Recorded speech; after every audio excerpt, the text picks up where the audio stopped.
The story begins in Buffalo, New York, with Henry, a man living a monotonous life working at a toll booth. His wife Debbie wants children, but Henry is emotionally distant. Henry's routine is interrupted when his friends, Eddie and Joe, who is violently ill, arrive. They claim they need a ride to a baseball game. Henry reluctantly agrees to drive them. They stop at the Buffalo Bank. While Henry waits in the car, Eddie and Joe rob the bank.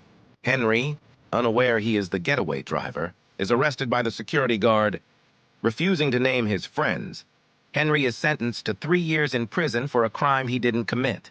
In prison, Henry meets Max, an older convict who has grown comfortable with incarceration and considers it home. Max believes the only real crime is not following one's dreams. Henry's wife visits to say she has moved on. A year passes and Henry is paroled, while Max tries to stay inside by threatening parole officers. Upon release, Henry finds Debbie is now married to Joe, the man who was sick during the robbery, and is pregnant. Aimless, Henry stares at the bank he was accused of robbing and is accidentally hit by a car driven by a woman named Julie Frank. The security guard helps out. While in the restroom, Henry sees an old news clipping about a Prohibition-era bank robbery involving a tunnel from a neighboring theater.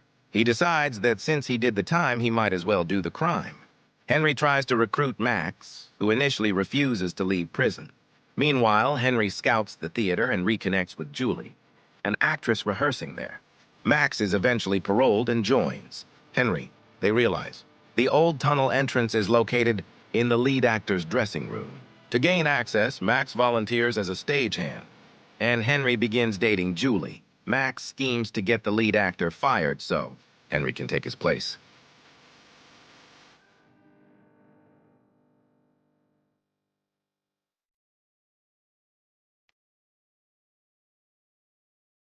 They discover the tunnel is sealed and realize they need more help. They recruit Joe, despite having no acting experience. Henry, the bank guard, catches them digging, poorly, but eventually impresses the director and lands the lead role. He is bitter towards granting them access to the dressing room in the tunnel. With his late wife's medical bills and wants to secure his retirement. Complications arise when Joe gets drunk and tells Eddie, the original robber, about the plan. Eddie forces his way into the group, causing tension with Max. Henry realizes the bank robbery is scheduled for the same night as the play's premiere.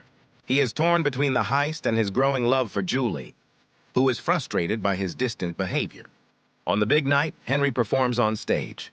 During a break in his scenes, he rushes to the tunnel to help move the cash. The crew successfully breaches the vault. However, Eddie betrays them, holding Max and Joe at gunpoint to take all the money. Henry arrives and is threatened by Eddie. Max fights back, disarming Eddie, though Henry is shot in the leg during the scuffle. They leave Eddie tied up in the tunnel. As the crew escapes with the money, Henry demands to be let out of the car to return to the theater. Max lets him go. Henry limps back onto the stage, interrupting the play. He improvises, passionately declaring his love for Julie in front of the audience, blurring the lines between the character and reality. The crowd cheers and Julie realizes his sincerity. The movie ends as she smiles and leans in to kiss him, implying she accepts him and his chaotic life.